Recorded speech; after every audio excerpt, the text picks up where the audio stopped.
Hi, John Knockwart here, talking all things automotive. Today we're at Caresoft.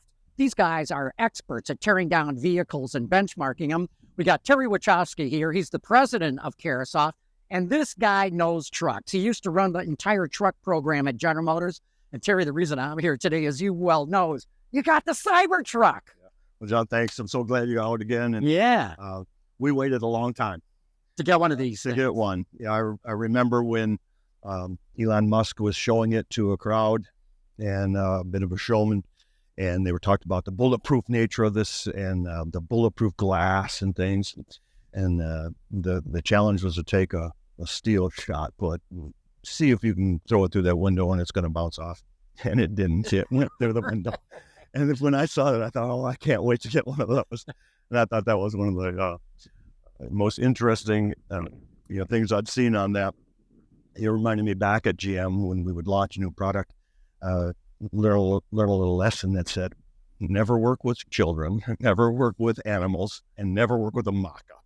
I guess something's going to go wrong, and it sure did. But well, this is not a mock-up. No, this is an actual production one. One of the production vehicles. Yep. So, I mean, let's go around this thing. What do you think? Well, starting out, what do you think? Stainless steel flat panels. Well, the very first thing when I approached the vehicle was, oh my gosh, look how big this thing is. It was just, aesthetically, it looked huge.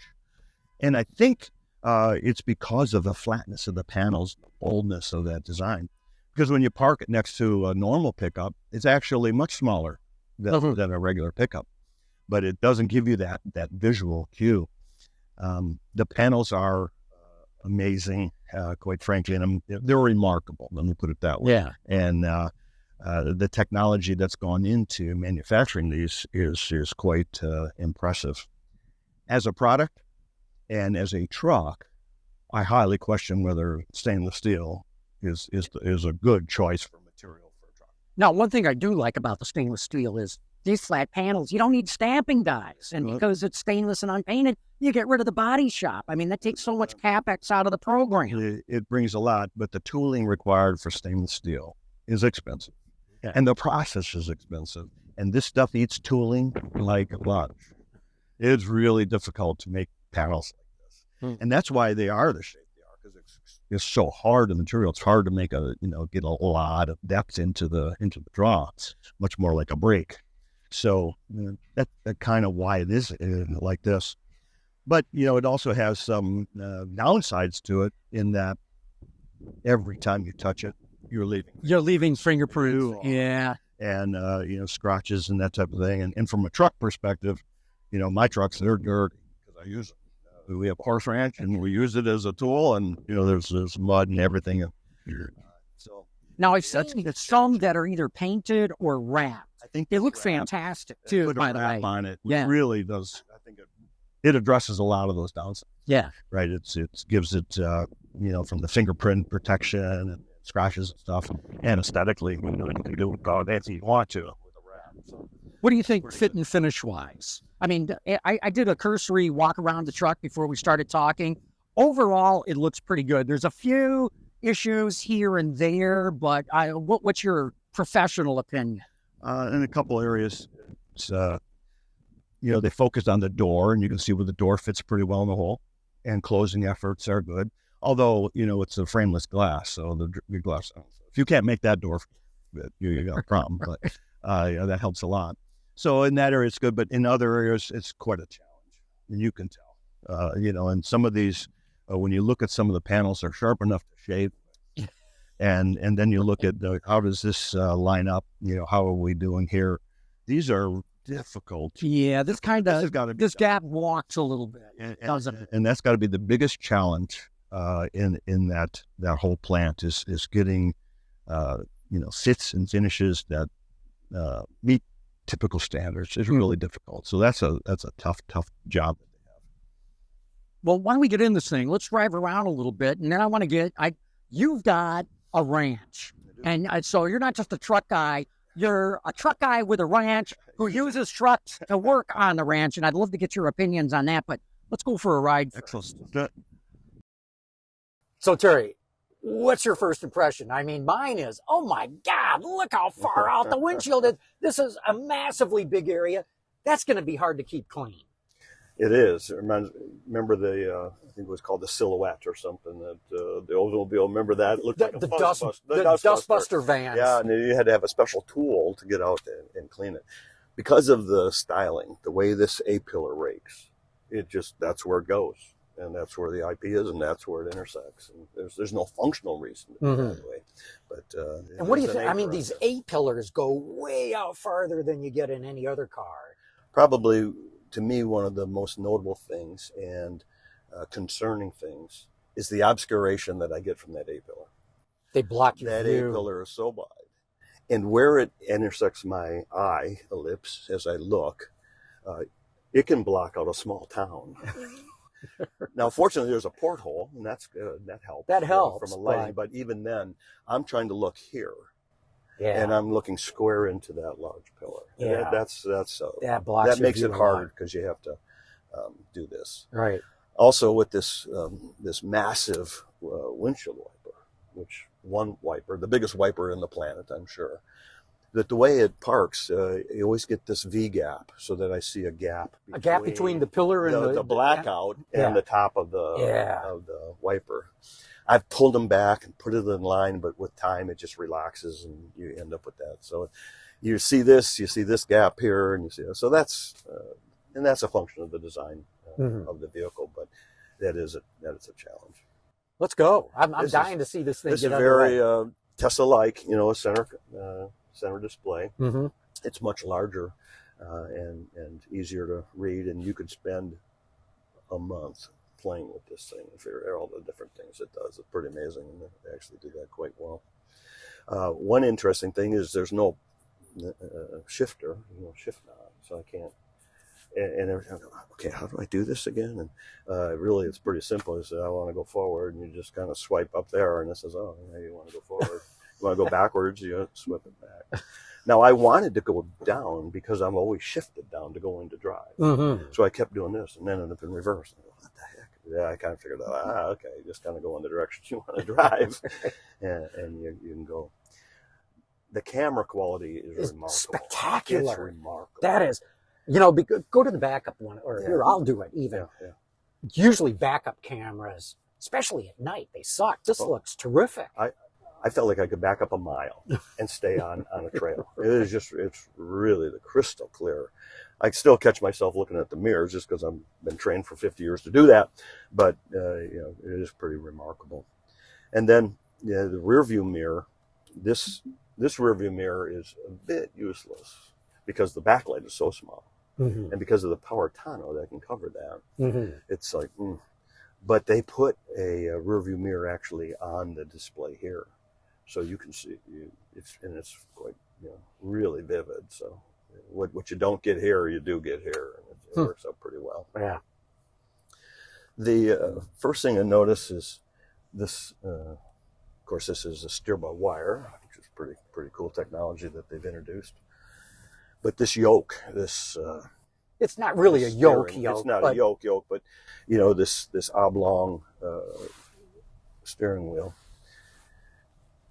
I really don't like it, especially when I used it on the ranch, because you're doing a lot of tight turns, small turns. You go around barns and you're going in different lanes and stuff, and it's always in a different position. There's a round wheel. Your hand is always knowing where the wheel is, but now if it's over here, it's here. It's over here, it's over here. So it takes some getting used to. It's a bit awkward. It's awkward. I've driven the yoke in the Model S, and it looked really cool, but it was not speed sensitive. So making turns, hand over hand, it was really awkward to use. And this is as well. Now at high speeds on the highway where your steering angles are less, it's less problematic. Got it. But a lot of auto aficionados just rave with this type of a steering wheel. Well, they personally, I don't like it.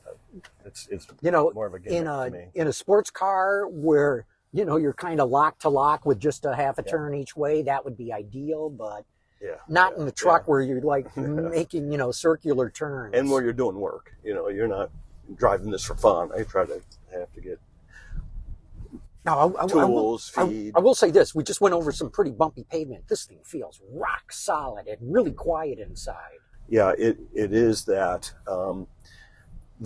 It's a bit harsh on some of the freeze cracks that we're going over, and you'll see them on some of the road here at slower speed. It's a bit harsh in its ride quality. I loaded up, John, the other day with about 1,000 pounds of horse feed, and it really smoothed it out. It rode well. Much, That's true much with almost nicer. any truck, right? Yeah, it's true with any truck. Yeah, and that's the challenge, is to balance between curb and GVW, and make the ride and handling consistent and smooth. With air suspension here, you got some more levers to turn to do that. So drive-by-wire, I'm dying to know, on center field. What's the end starting your initial turn, and is it linear all the way through your turn? Yeah. How well do they calibrate the steering?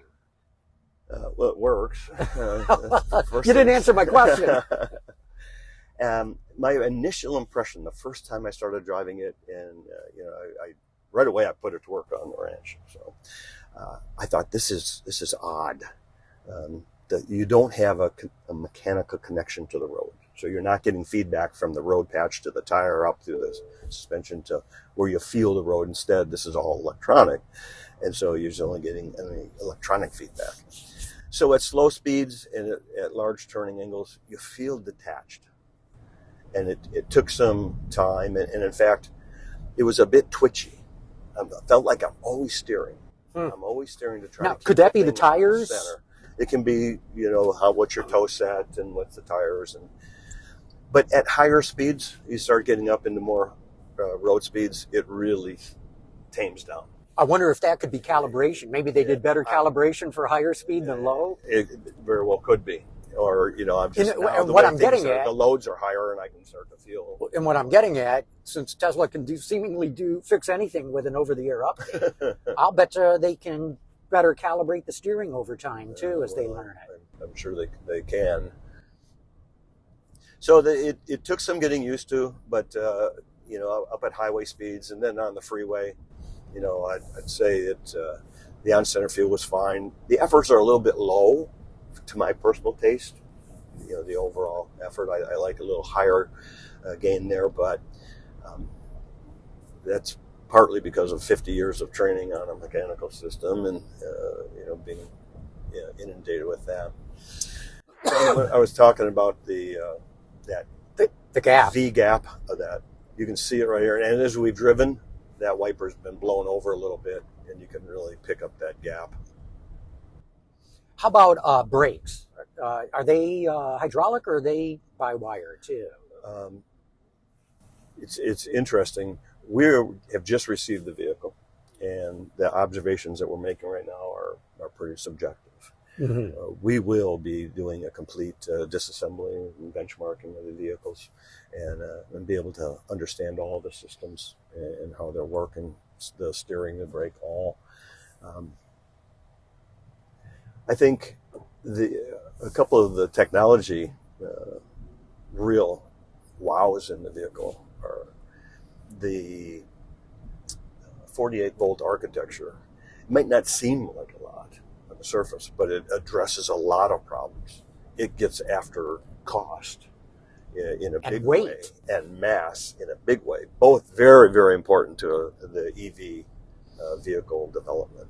So I think from an overall net value to the company, some of the learnings that they're going to just by introducing these technologies are going to be huge. The four-wheel steer is another, it's a great technology to personally, into this. I love four-wheel steering. I think it's, especially for a big vehicle. Yeah, and to make a big vehicle drive like it's a small vehicle is a great thing. Parking lot, parking maneuvers. Well, you guys at GM were always good at making your big pickups and SUVs drive small. So would you say this drives small? It does drive small. Now, one thing we had to learn kind of the hard way was with the four-wheel steer. At low speeds, the front and rear, they turn out of phase. Yeah. So you turn the front to the left. Contra phase. They're counter. And then there's a breakover point where it doesn't steer at all. And then as you go higher speeds, they turn in phase. They're in parallel. So that out of phase just really reduces your turning radius drastically. What you have to learn is how to handle that in such a way that when you park, like in a parking lot between two cars, you really need to hold off that steering, that initial input of steering. Otherwise, you can clip the car next to you because it's starting to turn and grab, and you're pulling out of the parking lot just like you normally do, and all of a sudden, bang, you hit that fender. So you actually hold off the input of that rear steer just for enough to get past the center of the vehicle to where then it turns. So that takes some real development. Does this one do that? I don't know yet. Okay, haven't tried it. Huh? I haven't tried it, and I didn't want to bang anything with it yet. So I would be surprised if it didn't do that. Although I know, at GM we had a patented technology, algorithms to do that. But it feels very good, and then at freeway speeds and stuff, even better. So I think that's a real bonus on the vehicle. Again, the ride on this, I think, is actually quite good. I know you were saying you thought it was kind of rough on frost heaves, but, we're going over some bumpy Michigan roads here, and the ride on this thing's better than I would have expected. And there's nothing in the back, right? It's It's empty. So, you put 1,000 pounds more of weight in this thing in the back, and it's going to ride even that much better. That's the key. My first impression when I started to drive it was a bit harsh on some of the freeze crack type, expansion joints and things. But with some load in the vehicle, put 1,000 pounds of feed in the back of it, and it really behaved well. It just smoothed right out. Although in a couple of the roads, a little bit washboardy, I did trade off some of that impact harshness for some head toss and kind of a wallowing that the vehicle wanted to get into. So there was still some, I'd say, some room for finesse in the ride and handling of the vehicle, but it's coming from a pretty good position. So let's talk about you actually using this on your ranch. Yeah. And tell us about your ranch. You got, horses there, and what all do you do? We've got horses, we've got chickens, we've got livestock. It's 25-acre ranch out by Milford, Michigan. So you're a gentleman rancher. I am. Right.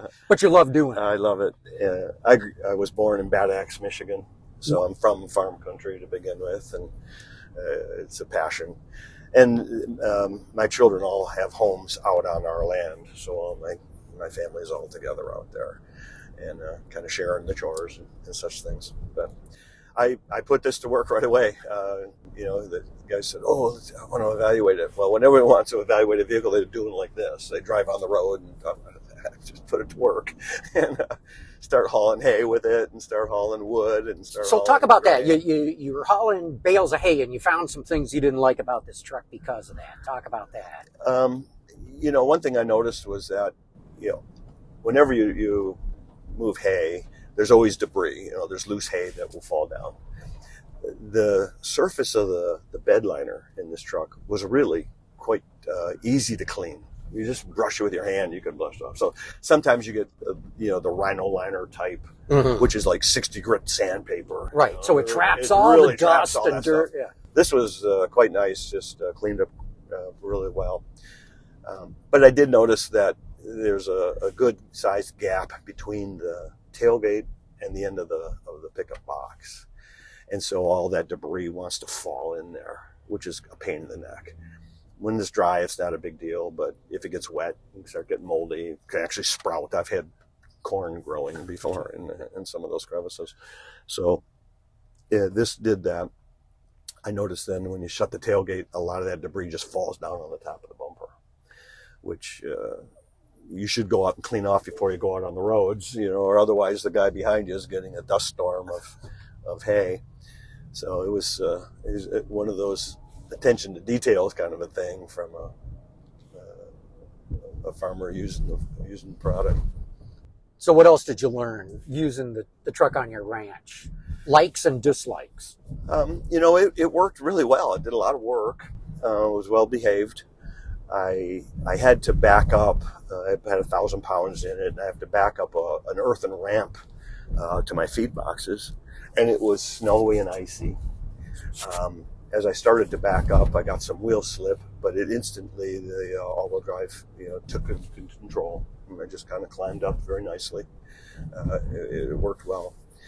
The morning that I really put it to the test, it was icy, foggy time, and this windshield was just a sheet of ice. And so I thought, oh shoot, and I started it up. Well, it took about 90 seconds, and it was clear. So it just melts the ice just right off like the crazy. windshield. Yeah. And then I needed to use the power tonneau to open it up so I could, fill with hay and some things. And I figured, well, this would be an acid test because you get that tonneau cover filled with water and ice, that can really be a problem. But it was fine. It just powered right through it. This is an interesting thing. There is no indicator stalk. And I want to get over in that lane. So I want to signal. Well, I have to find this button right here to signal right, and then I have to hit it again. So I think I couldn't hit it again. So I like the the typical, hey, 3 flashes. If you momentarily hit the stalk, you get 3 blinks. Right. Yep. Self cancels. You do your lane change. Life's good.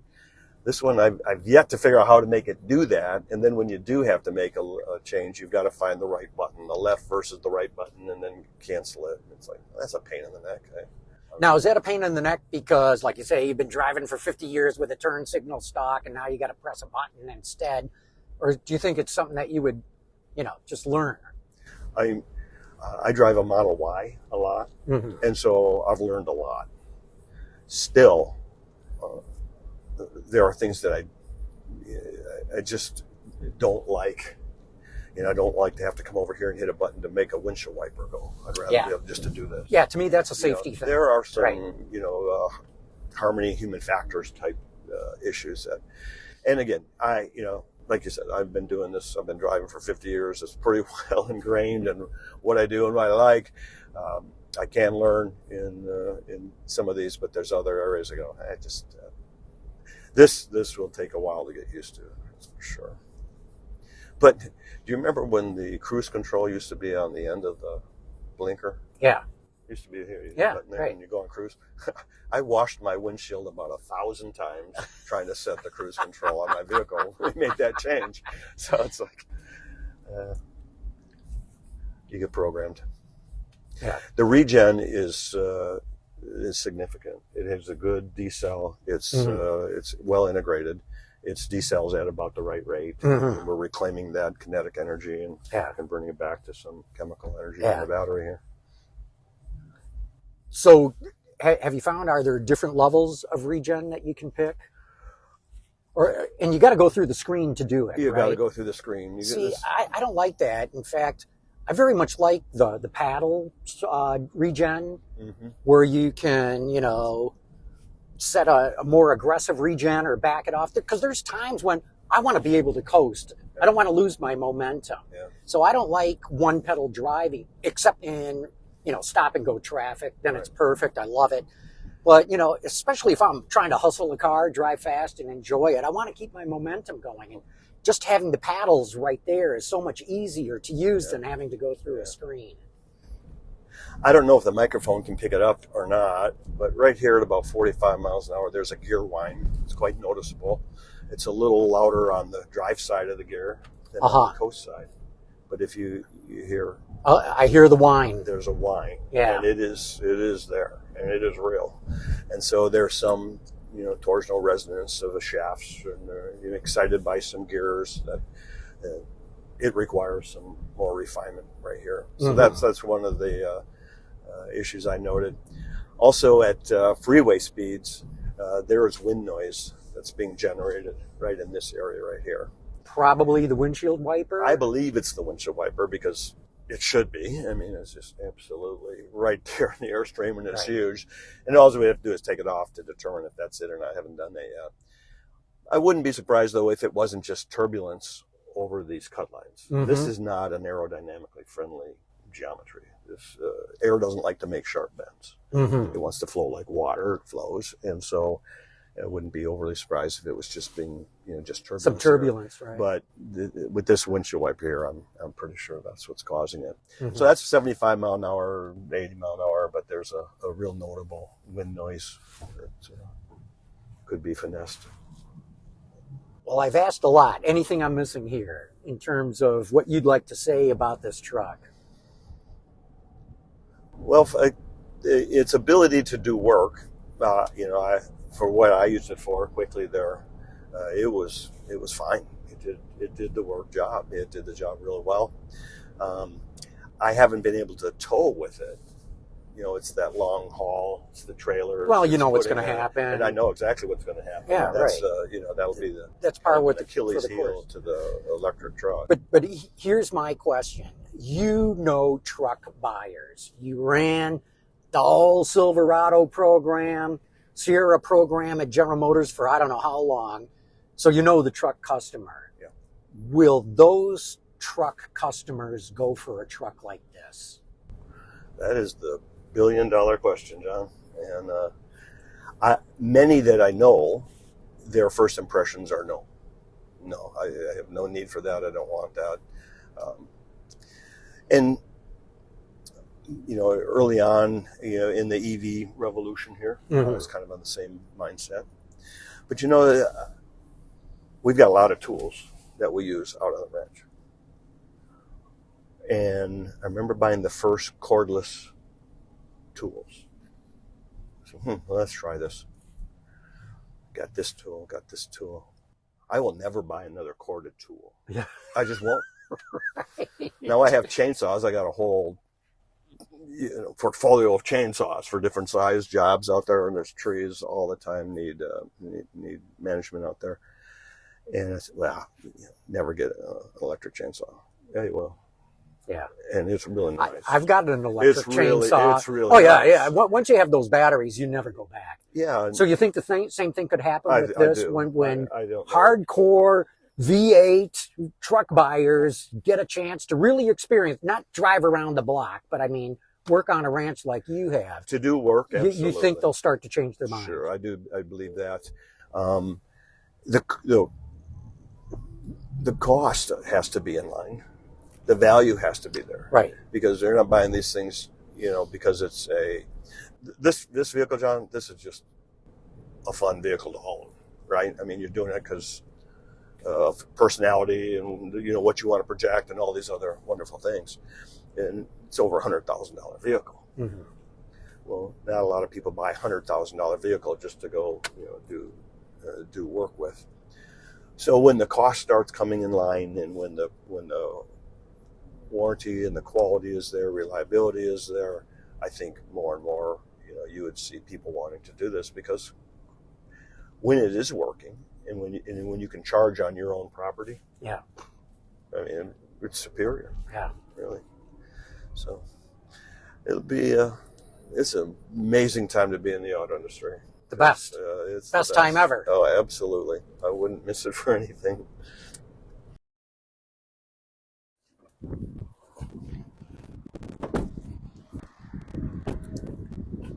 Terry, thanks so much, man. This was awesome.